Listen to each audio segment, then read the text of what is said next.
EdTech Mondays Kenya is supported by the MasterCard Foundation Center for Innovative Teaching and Learning in partnership with EdTech East Africa. The role of school leaders has shifted dramatically as Kenya continues to implement the Competency-Based Curriculum, CBC. They now have to actively support teaching and learning in the classroom, mentor teachers, and lead professional development efforts. Yet, a national training needs assessment found that only a minority of school teachers felt confident in their readiness to support CBC implementation, signaling a critical gap in leadership capacity that needs urgent attention. In this episode, we spotlight Increase, a program by VVOB in Kenya in partnership with the Kenya Education Management Institute, KEMI, that is addressing this gap by strengthening instructional leadership skills among school leaders through a blended learning approach. Thank you all for joining us in this edition. My name is Ian Wafula. Here now are some key terms that you'll hear throughout this edition. The first one is instructional leadership. This is the practice of school leaders guiding teaching by mentoring teachers, facilitating structured professional development, and using assessment data to improve instructional quality in classrooms. The next one is Competency-Based Curriculum, CBC. This refers to Kenya's learner-centered curriculum that prioritizes the development of skills and competences of memorization, requiring leaders to support teachers in adapting their instructional practices. And then we have blended learning, which is a professional development approach that combines digital and app-based learning tools with face-to-face interaction and peer collaboration, allowing school leaders to learn flexibly while remaining grounded in their daily school context. Finally, we have continuous professional development, which refers to ongoing learning opportunities for educators that help them adapt to changes in curriculum, pedagogy, and classroom technologies. To start us off, let's speak to Rispa Mumbe, the Education Advisor for Blended Learning at VVOB in Kenya, to understand how EdTech is emerging as a key tool in strengthening instructional leadership skills among school leaders. Okay. Thank you so much for making time for us. Please start by telling us your name and what you do at VVOB. Thank you. My name is Rispa Mumbe. I'm an Education Advisor in Blended Learning with VVOB in Kenya. My work is around designing and leading the coordination of blended learning continuous professional development for school leaders in Kenya. Blended learning in the sense that we focus on face-to-face and online synchronous sessions that provide flexibility for school leaders as they engage with instructional leadership courses. And you do this through a program called Increase. Yes. Why the name Increase and what does the program do? The name Increase, in short, stands for Implementing National Curriculum Reforms for School Leaders in Secondary Education. And this was necessitated by a training needs assessment that was conducted in 2021, that Kenya was undergoing curriculum reforms within the Ministry of Education. And it stands out with our blended learning modality that we advocate for that combines in-person and online training sessions for school leaders and educators. Yeah, and why is strengthening instructional leadership actually important for the implementation of CBC in the country? The competency-based education system is about learner-centered competencies and not knowledge-based as compared to the previous education system that we had. And this is important because the school leaders become instructional leaders. They are able to lead school-based continuous professional development for teachers within their institution that enables them to be able to follow through the competency engagement with the learners and be able to guide and mentor learners within their right career pathways. What advantages does this blended learning have compared to the traditional face-to-face? Blended learning offers a range of advantages, gives us both of the sides.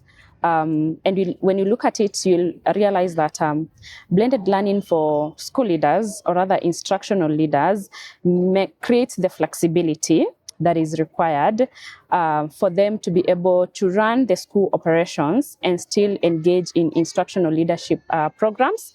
And it gives them a chance to implement what they are learning directly within the school, as compared to a one-off training event that will be carried out by a number of maybe days, and then by the end of the day, they'll need to come back and reflect on what they learned. But this is implementation on the go. As they learn, they implement and practice.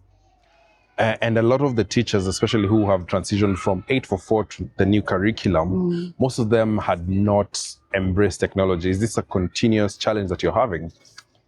A bit of a challenge, yes, because the transition through the teachers into a digital world that they were not used to be in.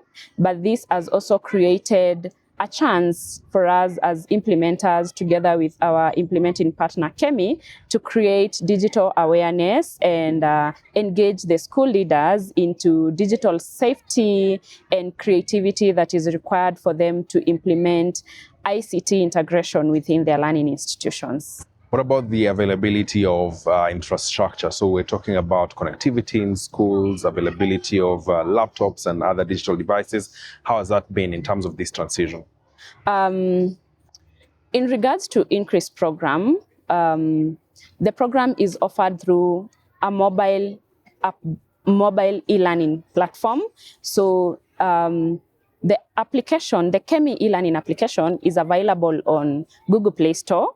So it means that school leaders are able to use the most available device that they have, their mobile phones, to engage in this instructional leadership course. And that also cuts across within also the internet availability. School leaders are able to use the same internet consumption they use during their day-to-day running of their institution within their mobile phones to be able to engage and learn.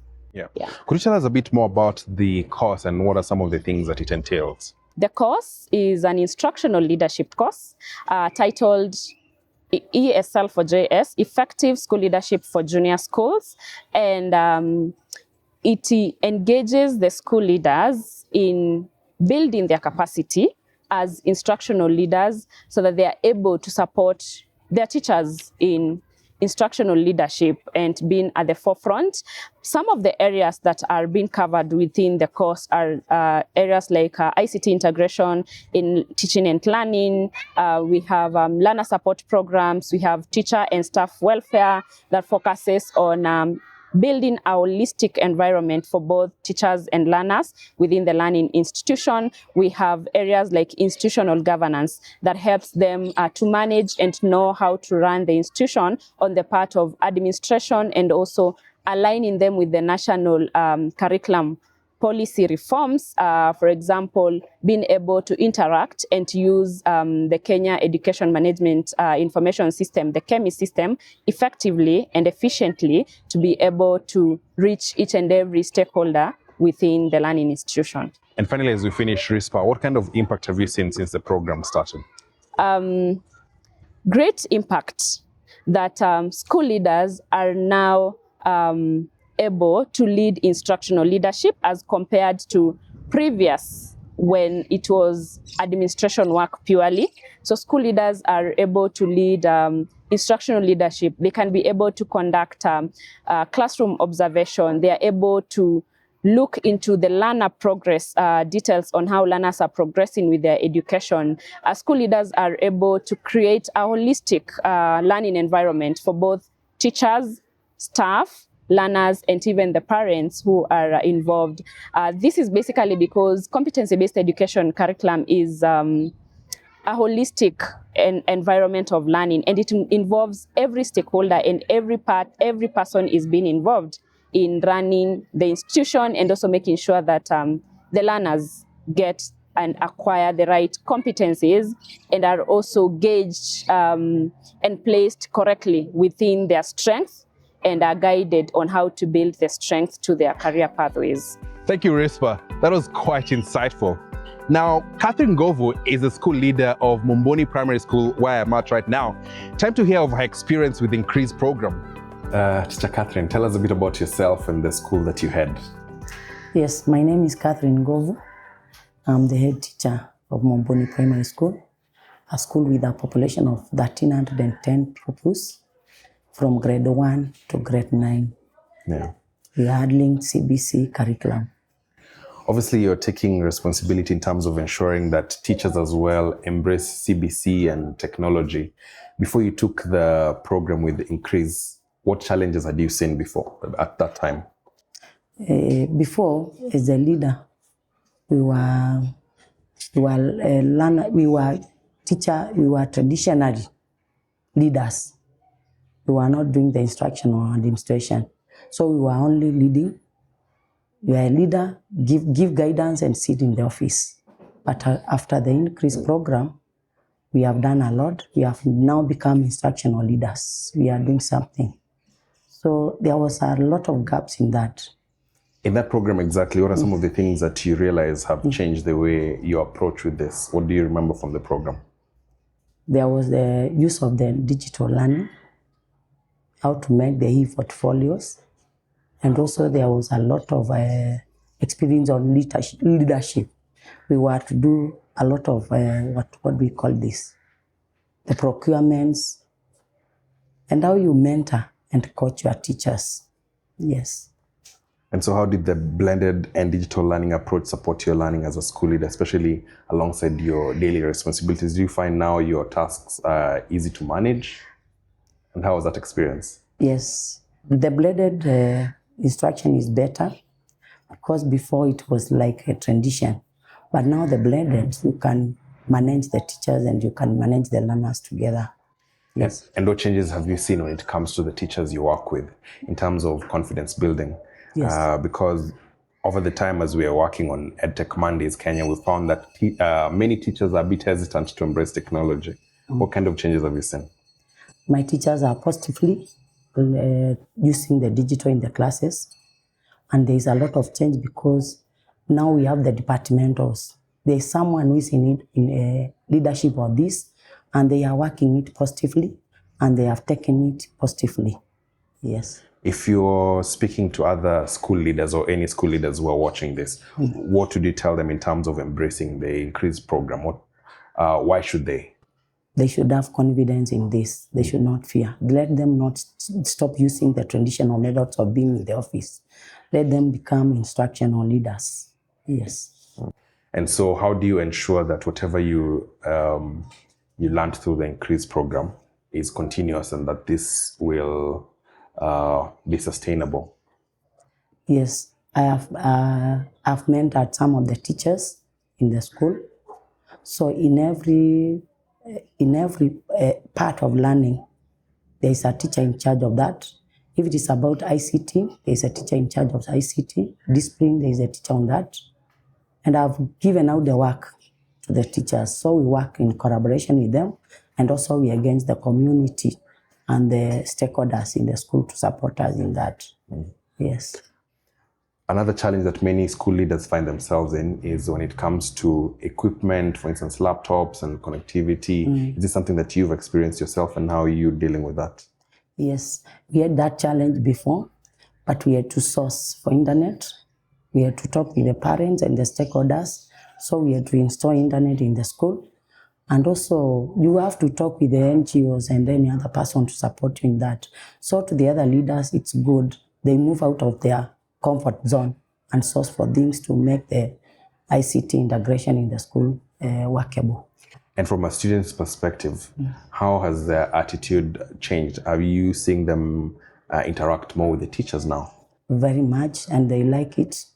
On the block timetable, there's an ICT lesson in every class. So during that one, it's as though they want to be out for the ICT lesson. So they have embraced it so wisely. And you've been able to teach both under 844, which is the system that I was in, and now the CBC. How do you compare the two, especially with the technology in mind? Now, the first one was teacher-centered. But this one, the CBC, is child-centered because most of the work, the activities is done by the learners. And it is so good because it has eased the teacher's work. After you give the content, the learner has to find out by himself. And it also develops the cognitive thinking of the learners. Also in this one, the integration of the ICT in the classroom. It's very workable and it is very important because after you teach the content theory, the learner can find it in the ICT and move up. And when they see what they see, they remember than what they hear. Yes. Thank you very much, Teacher Catherine, for having us. Yes, welcome. Collaboration between stakeholders has been a crucial aspect of enhancing EdTech in Kenya, as we've seen in our previous editions. So let's speak to Mr. Simon Ngatia, a trainer at the Kenya Education Management Institute that has partnered with VVOB to make Increase a success. Thank you so much for making time for us. Maybe if you can start by telling us about your training work at KEMI. What does that look like? Well, it's wonderful, it's great. We engage in training our school leaders on daily basis. School managers, that's starting with the BOMs, the HOIs or the heads of institutions at the senior school level, junior school, primary, all the way to even the kindergarten. Yeah. So they are our concern, all school leaders. Why was it important for KEMI to partner with VVOB when it comes to the Increase program? The Increase program focuses on effective school leadership at junior school. And at that moment, Kenya was establishing junior schools. And therefore KEMI was the best institution, having been mandated to conduct capacity development for school leaders in the country. We are the best alternative, the best institution to carry out that particular program. Yeah, and now we are seeing that the role of school leaders or head teachers that they're mostly known has moved from them just being in management, but they also have to mentor other teachers. And of course, their leadership responsibilities have increased. So what kind of gaps are there when it comes to this, and what are you trying to address here? Oh, yes. Most of the heads of institutions are supposed to go beyond administrative duties, operational duties, operational work, like scheduling activities, school activities, and all that. They're supposed to embark, get into real HR issues like mentorship, mentoring teachers, coaching is their responsibility. Therefore, that is one thing that they need to really engage in. And Increase program has that bit. We take them through mentorship programs, coaching, so that they can help their teachers to continue improving in their practice. Yeah. As a trainer, you're now finding yourself using technology to teach or train, for lack of a better word, Yeah, sure. The school leaders. How has that changed compared to traditional ways of doing things? Actually, my role is actually facilitating learning. It's not teaching, it's not even training. We facilitate learning. Using technology has been a major challenge for us. One, because our teachers, majority of them are technophobic. They fear engaging in new technology.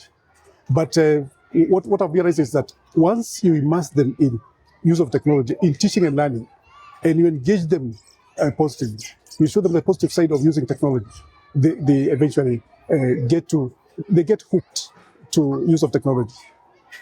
The first thing is to ensure that they change their attitude towards use of technology in teaching and learning.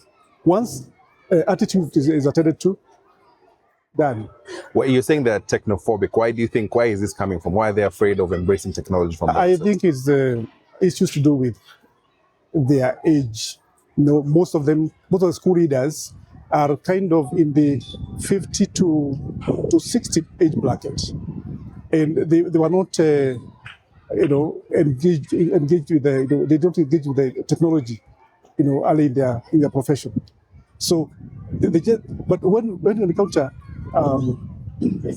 heads of institutions who are younger, you find that they are very comfortable in use of technology, both in administration, school administration, and also in instructional leadership. So is there a way where you're bringing peer learning, where you bring these younger sort of generation of teachers and the old ones who might be a bit hesitant, and how is that going like? When it comes to peer learning, we normally have heads of institutions working together so that they can exchange ideas.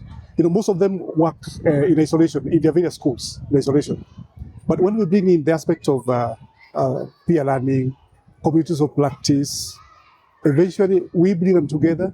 They establish their own communities of learning where they can exchange ideas, and this becomes a very, very great platform for peer learning. When you look at the future of EdTech in Kenya and what you're trying to achieve here, what is the significance of the program of Increase and your partnership? At KEMI, we basically engage in capacity development. We have positioned ourselves to conduct continuous improvement of our teachers, so that they can continue learning. Continuous improvement is key, and that is what Increase program is all about. Engaging teachers and head teachers to continuously improve their practice through continuous learning. Yeah. Could you tell us a bit about the ESL for JS course and what it entails? A very interesting program. Why? Because it's a blended program. It uses blended approaches, where you have face-to-face sessions. You have face-to-face sessions, and you have content on the LMS, Learning Management System, where we post content. Therefore, our school leaders, they can engage during face-to-face sessions. Then after that, they can also engage with the content on the LMS. Apart from that, they can continue engaging with the content over and over. Whenever they have any issue, they can go back, and this creates moments of continuous improvement. And just for the purposes of those who are watching us at home, could you tell us what that program actually stands for? That is the ESL for JS. ESL stands for Effective School Leadership for Junior Schools. Yeah. Effective School Leadership for Junior Schools. That is ESL for JS. And it is soon transforming into Effective School Leadership for Senior Schools going forward. Yeah. And just like every other topic we've covered here on the program, using EdTech to strengthen instructional leadership among heads of schools or school leaders also faces some misconceptions. So let's take a look at some of them. The first one is that school leaders mainly deal with administrative tasks, not teaching quality. Effective school leadership directly influences teaching and learning. Instructional leadership is central to teacher development, data use, and improved outcomes. Another one is that blended digital learning can build meaningful leadership skills. Evidence shows that when blended learning combines self-paced digital components with facilitated interaction and peer engagement, it expands access to quality professional development and improves leadership practice. The third one is that only classroom instruction matters for students' academic success. Research indicates that school leadership significantly affects student outcomes, second only to direct instructional quality. Strong leaders create conditions for effective teaching. Another misconception is that leadership training is only for schools with ample resources. Initiatives like Increase have reached school leaders across many counties, including underserved areas, showing that scalable leadership development can work in very diverse contexts. And the final misconception is that technology isn't relevant in leadership development. Digital tools and learning platforms expand access to continuous learning, support reflective practice, and facilitate collaboration among school leaders who otherwise have limited opportunities for formal training. Now, before we go, if you're a school leader and you're wondering how you can get involved in the Increase program, here again is Mr. Simon Gatia. So for junior teachers watching us at home, how can they enroll into this program? They just contact our website, KEMI website. That is www.kemi.ac.ke. They find a variety of courses. ESL for JS will be one of the courses that will be uploaded on our LMS, and they can engage in. And for teachers who are perhaps a bit hesitant to embrace technology when it comes to their work, what is your advice to them? They should not fear technology. They should not fear technology.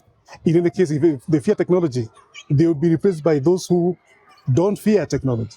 And then what is the future of blended learning within KEMI and continuous professional development, that is CPD for educators in Kenya? We are moving on very well. Already we are implementing programs using that model, where we have braided approaches.